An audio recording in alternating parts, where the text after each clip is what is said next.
Selanjutnya Qin Chen terus mencoba, menahan napas, mencoba mengintegrasikan kekuatan asli Jiu Shengyan ke dalam Youkong Ice Flame. Kali ini dia lebih berhati-hati. Perpaduan kedua api itu sangat sulit. Qin Chen meleset dan gagal lagi, dan ledakan dahsyat kembali meledakkan tubuh Qin Chen, mengguncang tubuhnya dengan liar. Setelah beristirahat, Qin Chen terus berkultivasi keras. Dengan kegagalan dan cedera berulang kali, Qin Chen tanpa lelah menyerap pengalaman dari setiap kegagalan dan tumbuh perlahan. Akhirnya, sebulan kemudian, Youkong Bingyan putih murni meledak ke telapak tangan Qin Chen dengan semburan cahaya. Di sekitar nyala api tak terlihat naik perlahan. Keduanya digabungkan dengan sempurna, memancarkan gelombang horor yang mengerikan. Akhirnya berhasil. Setelah sebulan berkultivasi dengan susah payah, Qin Chen akhirnya menggabungkan jejak kekuatan Youkong Bingyan dengan Jiu Shengyan, dan keduanya menyatu dengan sempurna. Qin Chen sangat gembira. Setelah sukses, Qin Chen tidak ragu lagi. Di telapak tangannya, api Youkong Bingyan muncul, dan mulai menyatu dengan Jiu Shengyan. Kedua api itu bergabung, dan Qin Chen mendapatkan pengalaman pertamanya, dan dia secara alami akrab dengan jalan itu. Setelah beberapa saat, area lokal Youkong Bingyan ini telah sepenuhnya terintegrasi dengan Jiu Shengyan, membentuk api baru. Nyala api ini tidak hanya memiliki nafas es dan ruang angkasa Youkong Bingyan, tetapi juga nafas kehidupan Jiu Shengyan.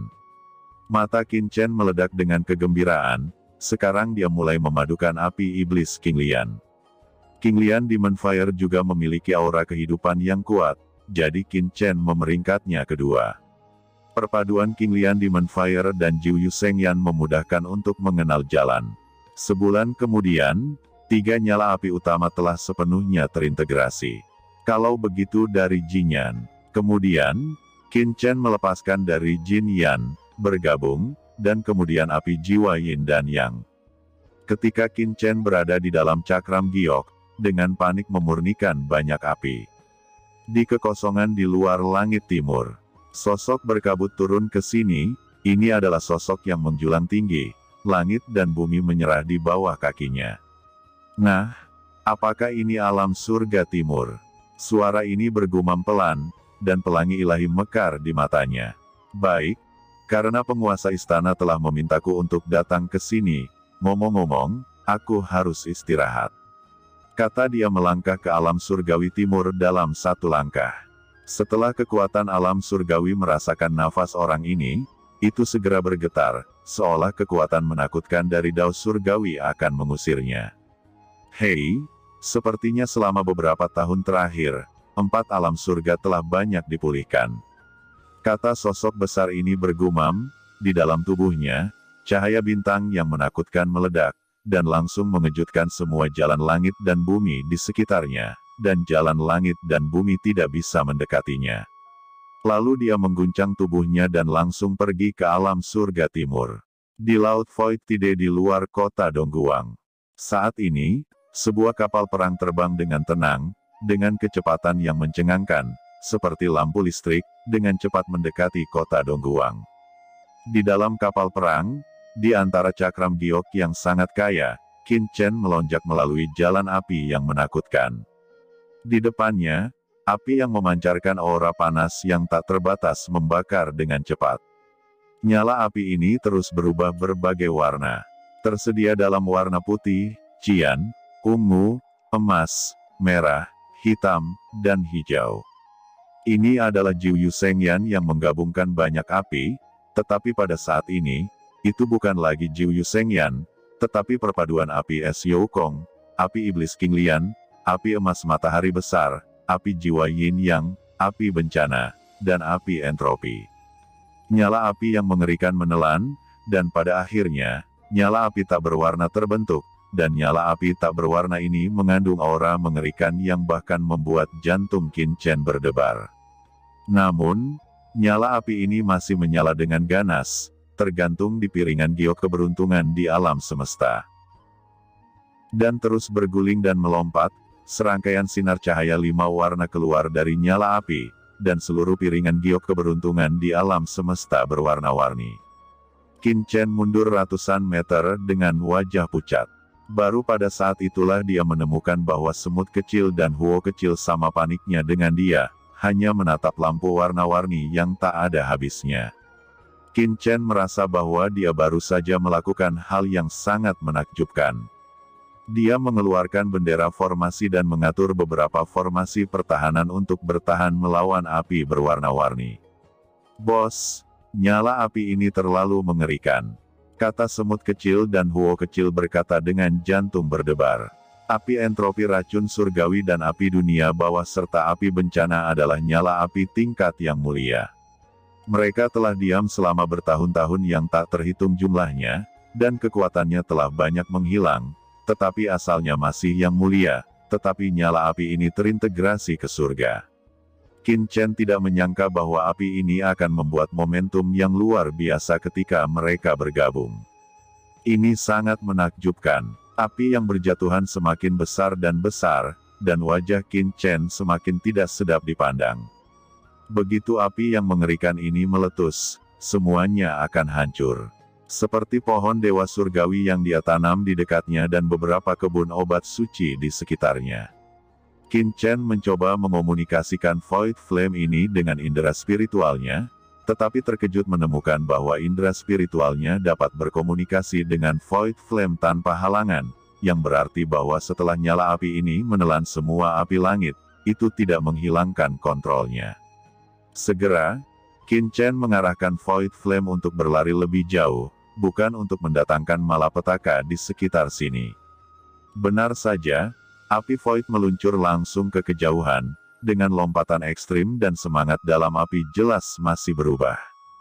Qin Chen awalnya berpikir bahwa waktu untuk mengubah nyala api ini tidak akan terlalu lama, tetapi siapa yang tahu bahwa setelah nyala api ini terbakar, itu berubah menjadi kuncup bunga transparan yang menunggu untuk ditempatkan, tergantung di udara, di dalam kuncup bunga, di sana adalah sejenis api baru yang menyala dan terbentuk. Proses ini sangat lambat dan jelas membutuhkan waktu yang sangat lama, dan tidak akan berhasil dalam waktu dekat. Namun, begitu berhasil, nyala api baru akan mekar dari kuncupnya. Qin Chen memiliki firasat bahwa banyak nyala api yang dia miliki sebelumnya akan memiliki perubahan baru yang belum pernah terjadi sebelumnya. "Semut kecil, Huo kecil, aku akan menyerahkannya padamu di sini. Anda terus perhatikan nyala api ini untuk saya," kata Qin Chen. "Oke bos," Xiao Yi dan Xiao Huo keduanya berkata dengan penuh semangat. Di kapal perang, Ji Wuxu dan yang lainnya duduk bersila, menutup mata untuk memperbaiki rantai. Tiba-tiba, kekosongan melintas dan Qin Chen muncul di sini. "Qin Chen, kamu akhirnya menemukan jawabannya." Ji Wuxu membuka matanya dan tersenyum. Yu Qiansu dan Ji Ruyu juga berdiri. "Bagaimana itu? Kapan kita akan tiba di kota Dongguang?" Qin Chen bertanya. "Baiklah, kita akan ada di sana sebentar lagi," kata Ji Wuxu tersenyum.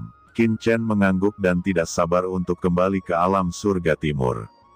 Sebelum datang, Raja Zong dan yang lainnya sudah menyampaikan kabar tersebut ke kota Dongguang.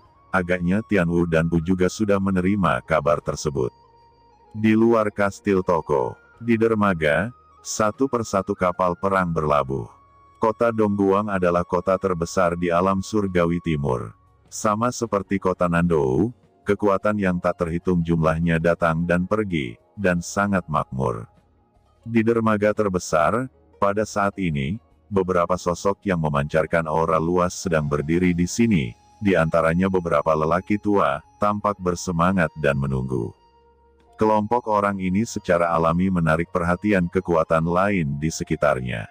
Siapakah orang-orang ini? Mereka benar-benar menempati dermaga terbesar di kota Dongguang. Bukankah saya mendengar bahwa orang biasa tidak dapat menempati dermaga ini sama sekali, dan itu untuk penggunaan eksklusif rumah tuan kota. Ingat terakhir kali saya datang ke kota Dongguang, dermaga ini sudah kosong. Mengapa seseorang duduk di sini saat ini? Di salah satu kapal perang, setelah karavan turun dengan kargo, Pemimpin bertanya dengan bingung ketika melihat pemandangan di sini. Pria parubaya itu tidak menjawab. Sebaliknya, dia menatap cakrawala yang jauh. Untuk waktu yang lama, dia menunjuk ke sisi lain dan bertanya, "Kakak Chu, lihat ke sana, apakah ada sesuatu yang mendekat?" Di sana, pria berambut pendek itu melihat ke arah yang dia tunjuk, dan dia menyadari ada titik hitam kecil di sana yang dengan cepat mendekati kota Dongguang. Bintik hitam awalnya tidak mencolok, dan jarak di antara mereka terlalu jauh untuk dilihat. Namun segera, garis samar tercetak dalam visi keduanya. Itu sebenarnya adalah kapal perang yang panjang, gelap, dan dalam. Dalam sekejap mata, kapal perang itu telah tiba ribuan mil jauhnya dari kota Dongguang, bergemuruh menuju dermaga kota Dongguang. Ketika mereka semakin dekat, mereka menemukan kengerian kapal perang ini. Ternyata itu adalah kapal perang setinggi 10.000 kaki. Itu gelap gulita dan memancarkan aura yang mengerikan. Dalam sekejap, kapal perang ini berhenti di dermaga kota Dongguang dan langsung berlayar menuju dermaga terbesar di kota Dongguang. "Kapal perang kelas apa ini?" kata semua orang di dermaga terpesona oleh kapal perang yang begitu menakutkan, dan tertegun. Fluktuasi energi yang membingungkan keluar dari kapal perang. Setelah memasuki dermaga, kapal perang dengan cepat menyusut hingga berukuran lebih dari 10 meter. Di dermaga, sekelompok orang memandang Qin Chen dengan penuh semangat. Itu adalah staf tingkat tinggi Tianwu dan Pus seperti guru bijak Arai Hantu, Xing Tianya, dan Huo Lao. Namun, master bijak susunan hantu dan yang lainnya tidak berdiri di depan kerumunan. Yang di depan ternyata adalah seorang pria dengan hanya basis kultivasi dari petapa surgawi puncak. "Hei Nu, kenapa kamu di sini?" kata Qin Chen menatap pria di depannya tanpa diduga. Master Sage surgawi puncak ini sebenarnya adalah seorang budak kulit hitam. "Sang penyelenggara," kata budak hitam itu melangkah maju dengan penuh semangat. Sebagai bawahan yang telah lama bersama Qin Chen, hubungan antara budak hitam dan Qin Chen secara alami sangat dekat. Meskipun basis kultivasi budak hitam saat ini jauh di belakang Qin Chen, dia selalu menjadi orang terdekat Qin Chen. "Tuan, selain saya, beberapa orang di rumah Guanghan juga datang ke kota Dongguang untuk pembangunan. Kota Dongguang jauh lebih makmur daripada Hantian," kata budak hitam itu tersenyum. Budak hitam itu menyingkir, dan dua wanita cantik keluar, keduanya dengan ekspresi agak gelisah. Wei Siking, Murong Bingyun. Keduanya bukan yang lain, mereka adalah Wei Siking dan Murong Bingyun. Ketika Qin Chen meninggalkan Wen Hantian, Wei Siking dan Murong Bingyun telah menembus alam guru suci. Sekarang tahun-tahun ini telah berlalu, basis kultivasi mereka semua telah mencapai Saint Master jangka menengah, dan dapat dilihat bahwa peningkatan di tahun-tahun ini juga sangat besar, tetapi dibandingkan dengan Qin Chen dan Chen Sisi, itu jauh lebih buruk.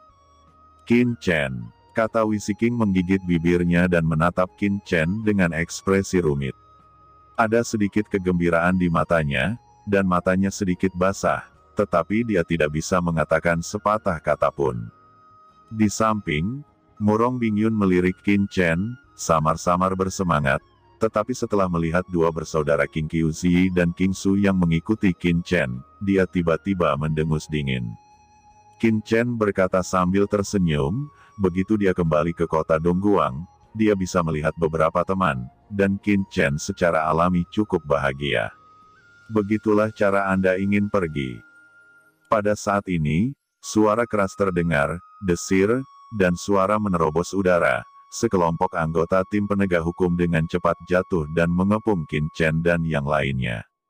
Melihat sekelompok orang dari tim penegak hukum ini, wajah Ghost Arai Saint Lord dan yang lainnya tiba-tiba menjadi sedikit jelek, dan mereka berkata dengan dingin, "Luo Feng, jangan khawatir tentang itu." Kapten penegak hukum terkemuka mencibir, lalu langsung menuju Qin Chen dan berkata dengan dingin, "Kapal perang tadi seharusnya menjadi milikmu. Perkenalkan, nama saya Luo, pemimpin tim penegak hukum di dermaga kota Dongguang. Kapal perangmu tidak melapor sebelum memasuki kota Dongguangku. Sekarang tolong serahkan kapal perangnya dan biarkan aku memeriksanya. Pada saat yang sama, saya juga meminta Anda melepas jubah Anda, menghapus penyamaran Shen Yuan, dan mendaftarkan identitas Anda. Kata pemimpin tim penegak hukum yang baru datang. Qin Chen tiba-tiba mengerutkan kening. Ada apa? Kenapa kapal perang Tianwu dan Pu di kota Dongguang masih perlu diperiksa?